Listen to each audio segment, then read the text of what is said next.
Ya. Assalamualaikum warahmatullahi wabarakatuh, Pak Kapsek. Waalaikumsalam warahmatullahi wabarakatuh. Bagaimana kabarnya hari ini, Pak? Alhamdulillah baik, Pak De. Alhamdulillah ya, Pak.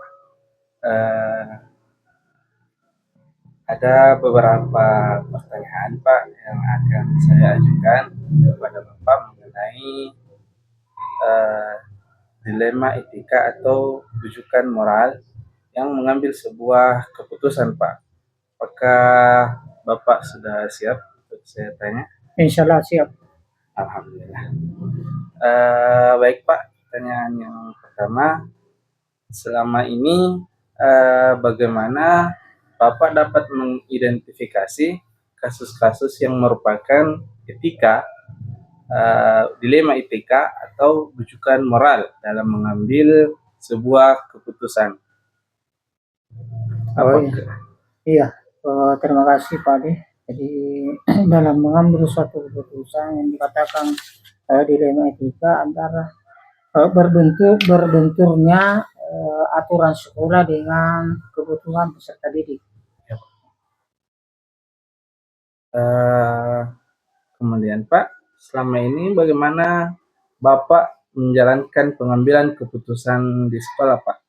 Terutama kasus-kasus di mana ada dua kepentingan yang sama-sama benar atau sama-sama mengandung nilai-nilai kebajikan, Pak, di dalamnya.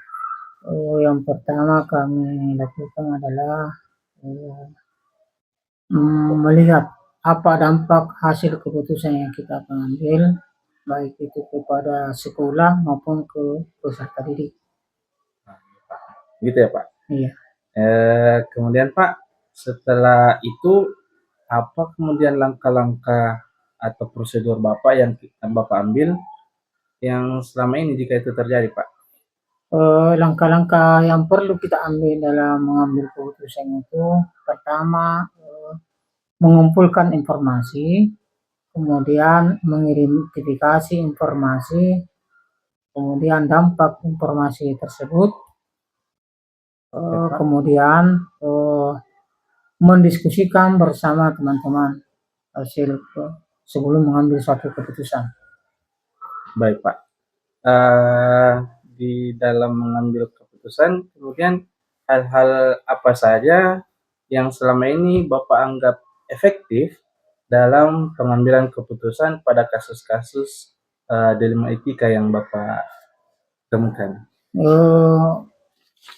Kalau menurut saya yang paling efektif, hampir semua itu efektif, tapi yang paling efektif itu adalah duduk bersama dengan teman-teman, mendiskusikan apa masalah, apapun tujuan dan dampaknya. Jadi yang paling efektif adalah berdiskusi bersama teman atau berkolaborasi dengan teman sebelum mengambil suatu keputusan.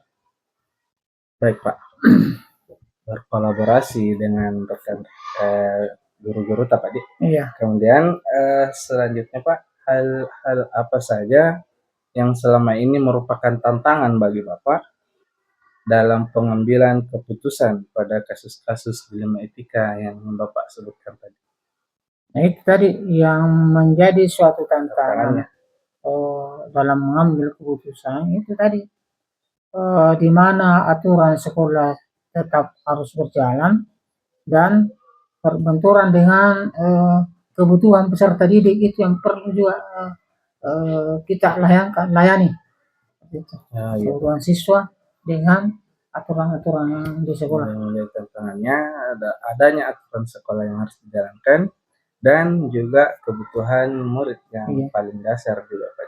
Iya. Baik Pak, pertanyaan selanjutnya Pak, apakah Bapak memiliki sebuah jadwal tertentu dalam sebuah penyelesaian kasus dilema etika ini? Apakah Bapak langsung menyelesaikannya di tempat atau memiliki sebuah jadwal untuk menyelesaikannya?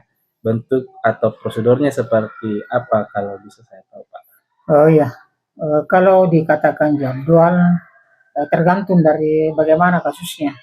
Kalau misalnya kasusnya itu yang bisa untuk mendiskusikan dengan teman-teman itu perlu memang dijadwalkan. Tapi ada juga kasus yang perlu memang ada keputusan pada saat itu. Artinya kita harus mengambil keputusan secepatnya. Jika tidak mengambil keputusan secepatnya mungkin akan berkembang. Ini seperti itu. Jadi kadang-kadang mengambil jadwal, kadang juga harus mengambil keputusan secepatnya. Gitu, Pak. Tergantung dengan situasi dan dilema yang Iya, tergantung dari kasusnya. ya kasusnya dari dilema kita. Baik, Pak. Kemudian Pak, adakah seseorang atau faktor-faktor apa yang selama ini mempermudah atau membantu dalam pengambilan keputusan dalam kasus-kasus dilema etika, Pak? Iya, tentunya yang mempermudah untuk mengambil satu keputusan itu adalah pertama dari teman-teman guru, kemudian juga dari pihak komite sekolah itu yang membantu kami dalam mengambil satu keputusan. Baik, Pak. Terima kasih. Kemudian lanjut lagi, Pak. Dari semua hal yang Bapak telah sampaikan pada hari ini, pembelajaran apa yang Bapak bisa petik dari pengalaman dalam mengambil keputusan yang dilema etika, Pak? Iya, betul sekali. Menjadi suatu pengalaman bagi kami bahwa sebelum mengambil suatu keputusan diawali dengan musyawarah mufakat. Jadi setiap mau melakukan sesuatu kegiatan sebaiknya melakukan dulu suatu diskusi atau musyawarah mufakat. Musyawarah mufakat ya itu yang terbaik bagi kami. Baik, Pak. Jadi pembelajaran yang Bapak ambil sebelum mengadakan kesimpulan, Bapak harus mengadakan musyawarah sama guru-guru Bapak. Mungkin begitu, Pak. Iya. Alhamdulillah, terima kasih banyak, Pak. Ini atas waktunya dan jawaban-jawaban dan informasinya. Semoga Bapak sehat selalu dan sukses selalu dalam menjalankan tugas Bapak sehari-hari. Iya, alhamdulillah, terima kasih banyak. Insyaallah siap melaksanakan tugas ke depannya yang lebih baik. Baik, Pak, terima kasih atas waktunya. Assalamualaikum warahmatullahi wabarakatuh. Waalaikumsalam warahmatullahi wabarakatuh.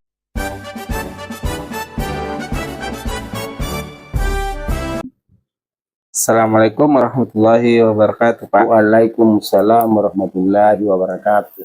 Bagaimana kabarnya hari ini, Pak? Alhamdulillah baik-baik saja, sehat. Alhamdulillah ya, Pak.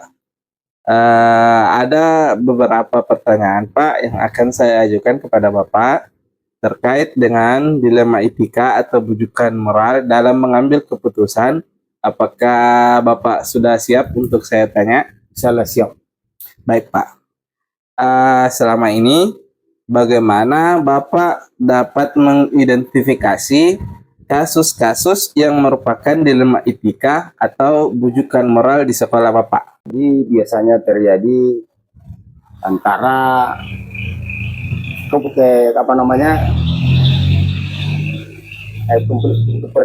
bertentangan dengan kepentingan siswa dengan peraturan sekolah yang ada. Biasanya siswa ingin cepat diantar, tetapi orang tuanya kadang-kadang banyak urusannya dulu baru diantar siswa tersebut. Nah, ini salah satu contoh itu. Baik, Pak. Selama ini bagaimana Bapak menjalankan pengambilan keputusan di sekolah ini, terutama pada kasus-kasus di mana ada dua kepentingan yang sama-sama benar, tentu atau sama-sama mengandung nilai-nilai kebajikan, Pak? Biasanya di sekolah kita itu apabila terjadi seperti ini, maka kita akan mengundang mewakili orang tua siswa, ketua komite, dewan guru, dan rapat dalam ruangan tertentu untuk membahas seperti itu sebelum mengambil keputusan. Terus langkah-langkah atau prosedur yang bagaimana yang Bapak biasa lakukan di sekolah selama ini? Langkah-langkah yang kami lakukan di sekolah apabila ada suatu kasus, maka sekolah untuk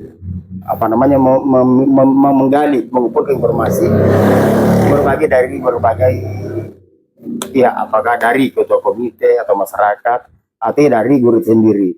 Nah, setelah itu kita laksanakan rapat bersama dan mendiskusikan kasus-kasus tersebut. Nah, kita diskusikan. Terus Pak? Nah, setelah terjadi diskusi, maka kita untuk memutuskan dengan apa namanya itu, yang terbaik menurut dalam rapat itu sendiri. Kita ambil keputusan. Mengambil keputusan yang terbaik ya. Baik Pak. Setelah itu kemudian hal-hal apa saja yang selama ini Bapak anggap efektif dalam pengambilan keputusan pada kasus-kasus yang seperti dilema IPK itu Pak? Apakah melibatkan berbagai orang atau bagaimana? Ya, biasanya dalam mengambil keputusan itu kita libatkan berbagai stakeholder. Biasanya mewakili orang tua siswa, komite, dewan guru, dan bapak atau ibu pengawas kita hadirkan pada saat itu. Itu lebih mengoptimalkan. Baik Pak, kemudian hal-hal apa saja yang selama ini yang merupakan tantangan bagi Bapak dalam mengambil keputusan pada kasus-kasus dilema etika tersebut Pak? Oh, tantangan yang kita hadapi di sekolah biasanya dalam membuat keputusan dalam kasus itu sulit diterima oleh kedua pihak. Baik Pak, kemudian apakah Bapak memiliki sebuah tata kelola atau jadwal yang tertentu dalam sebuah penyelesaian Pak pada kasus ilmetika? Apakah Bapak langsung menyelesaikannya di tempat atau memiliki jadwal untuk menyelesaikan bentuk atau prosedur seperti apa yang Bapak lakukan? Nah, biasanya dalam menyelesaikan kasus tersebut kadang-kadang diselesaikan di tempat. Namun kalau apabila kasus itu belum mampu diselesaikan di tempat, maka kita harus mengambil keputusan, yaitu diskusi dan membuat keputusan dengan hati-hati. Ya Pak. Kemudian adakah seseorang atau faktor-faktor apa yang selama ini mempermudah atau membantu Bapak dalam mengambil keputusan pada kasus-kasus dilema Pak? Oh, jadi apabila ada kasus itu biasanya kepala sekolah dibantu oleh orang tua siswa, namanya komite, dan dewan guru itu sendiri apabila terjadi seperti itu. Baik Pak. Kemudian Pak, dari semua hal yang telah disampaikan tadi, pembelajaran apa yang Bapak dapat petik dari pengalaman Bapak dalam mengambil keputusan dilema etika Pak? Jadi saya belajar dalam komunikasi dan keterbukaan itu sangat penting dalam Pak, mengambil keputusan. Alhamdulillah Pak.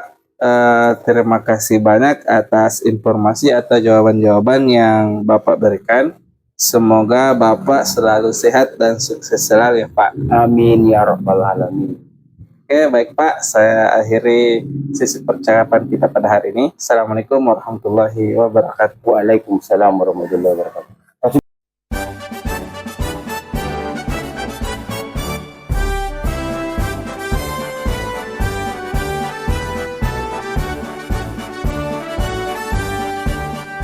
Bulatkan tekad, kuatkan hati, negeri ini memanggilmu kawan. Belajar bergerak